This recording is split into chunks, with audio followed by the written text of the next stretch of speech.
Friends, তো সেদিন গেছিলাম, মানে গত রবিবার আমি গেছিলাম ইস্কনের মন্দির, মানে সোদপুরে ইস্কনের মন্দির, যেটা নতুন হয়েছে। নতুন ঠিক বলবো না, 11 বছর হয়ে গেছে, কিন্তু আমার যাওয়া হয়ে ওঠেনি। আর যেহেতু আমি কোন্নগর থাকি, তো কোন্নগর থেকে সোদপুরের ডিস্টেন্স এমন কিছু টাইম লাগে না, মানে গঙ্গার এপার আর ওপার। তো যেতে জাস্ট 10 থেকে 15 মিনিটই লাগে লঞ্চে করে যেতে।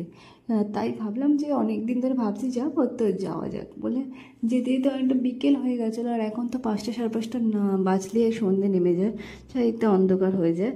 তো ওকে লঞ্চে গেলাম, তো যেতে যেতে দেখো কতটা অন্ধকার হয়ে গেল। গঙ্গার উপর দিয়ে যেতে আমার খুব ভালো লাগে, কেমন জলটা কেমন স্নিগ্ধতায় ভরা, কেমন যেন শান্ত চুপচাপ।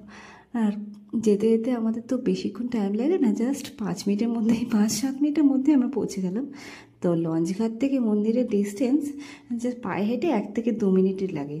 তো মন্দিরে প্রথমে গেলাম, গিয়ে একটু ভগবানের দর্শন করলাম। তো চারিদিকটা একটু ঘুরলাম, ঘুরে একটু গোপালের জন্য, আমার ছোট গপুর জন্য কিছু কেনাকাটি করলাম। তারপরে ভাবলাম কি কী করবো, একটু গঙ্গার ধারে গিয়ে বসে থাকি। কিন্তু গঙ্গার ধারে বসবো কি এখন, যেহেতু সন্ধে হয়ে গেছে না, এত মশা কামড়াচ্ছিল ওখানে, তো সেই জন্য আর বেশিক্ষণ বসতে পারলাম না।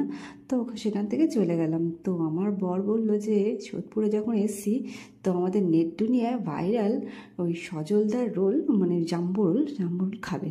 তো সেই কথা মতো আমরা গেলাম, যে ওখান থেকে একটা অটো করে আমরা সোদপুর স্টেশনে গিয়ে পৌঁছালাম।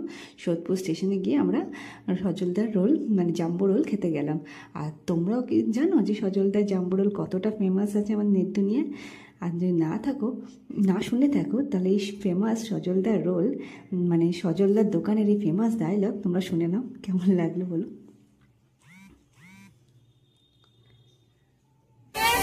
তারাই খুঁজবে সজল ভাতপুর সেন্টার, শীত গ্রীষ্ম বর্ষা, সজল ভাতপুর সেন্টার সবার কাছে ভরসা।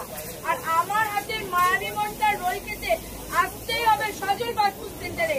যারা এখনো পর্যন্ত আসেনি তাড়াতাড়ি চলে আসো। টাটা। বাই দ্য রোলটা কিন্তু খুব টেস্টি ছিল। তো যাই হোক, সেখান থেকে আবার বাড়ি চলে এলাম।